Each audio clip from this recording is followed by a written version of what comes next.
जमान पाक फौज lieutenant general Ahmad शरीफ चौधरी ने खित्ते के अमन के खातिर अक़वाम मुत्तहिदा की करारदादों के मुताबिक मसला कश्मीर का हल नागुज़ीर करार दे दिया। मीडिया ब्रीफिंग में वाज़ेह किया कि अफ़वाज पाकिस्तान कश्मीरियों के साथ खड़ी है। अफ़वाज पाकिस्तान हक़ खुद इरादियत की मुनसिफाना जिद्दोजहद में मकबूजा कश्मीर की बहादुर अवाम के साथ खड़ी हैं। ये बात हम सब जानते हैं कि मकबूजा कश्मीर में गैर इंसानी लॉकडाउन, मकबूजा इलाके के आबादियाती ढांचे को तब्दील करने के लिए गैर कानूनी भारतीय इक़दामात और इंसानी हकूक़ की संगीन पामाली, ये सब बैनुल-अक़वामी क़वानीन की खुली खिलाफ वर्जी है और ख़ित्ते की सलामती के लिए ख़तरा है। ख़ित्ते में पायदार अमन व इस्तेहकाम के लिए मसला कश्मीर को अक़वाम मुत्तहिदा की करारदादों और कश्मीरी अवाम की उमंगों के मुताबिक हल करना नागुज़ीर है।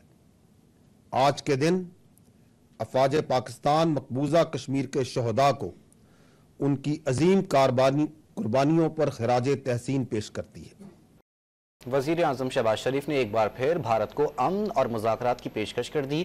आज़ादी कश्मीरी कानून साज असम्बली से वीडियो लिंक खिताब में वज़ीर आज़म ने वाज़ेह किया कि भारत किसी गलत फहमी में ना रहे। भारत यकतरफा तौर पर कश्मीरियों की किस्मत का फैसला नहीं कर सकता। बेहतर यही है कि मिलकर तनाज़ात को हल करें। शहबाज शरीफ ने एक बार फिर याद दहानी करवाई कि मुल्क की तरफ उठने वाली हर आंख नोच देंगे। आज के दिन ये वाज़ेह और दो टोक पैगाम दुनिया को मिलना चाहिए और भारत किसी गलत फहमी में ना रहे। भारत के हुक्मरान अपने कलम से यकतरफा तौर पर कश्मीरियों की तकदीर का फैसला ना कर सकते हैं, ना कश्मीरियों का हक छीन सकते हैं। पाकिस्तान अल्लाह ताला के फजल करम से न्यूक्लियर ताकत है और ये हमारे दिफा का एक हिस्सा है, हमारा हक है। बेहतर रास्ता यही है कि हम अमन का रास्ता अपनाएं और बैठकर इन तनाज़ात को हल करें।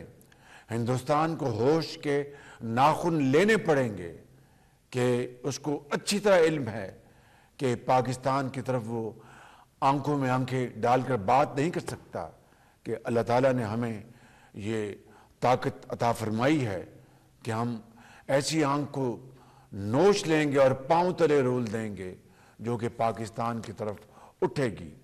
लिहाजा दानिशमंदी का तकाजा ये है, अमन का रास्ता यही है कि आएँ मिल बैठकर न सिर्फ कश्मीरियों को उनका हक़ खुद इरादियत उनको मुहैया करें और ख़ित्ते में अमन कायम करें, बल्कि फ़लस्तीन के निहत्ते मुसलमानों को उनका हक़ मुहैया करें ताकि फ़लस्तीन आज़ाद हो और दुनिया में अमन कायम हो।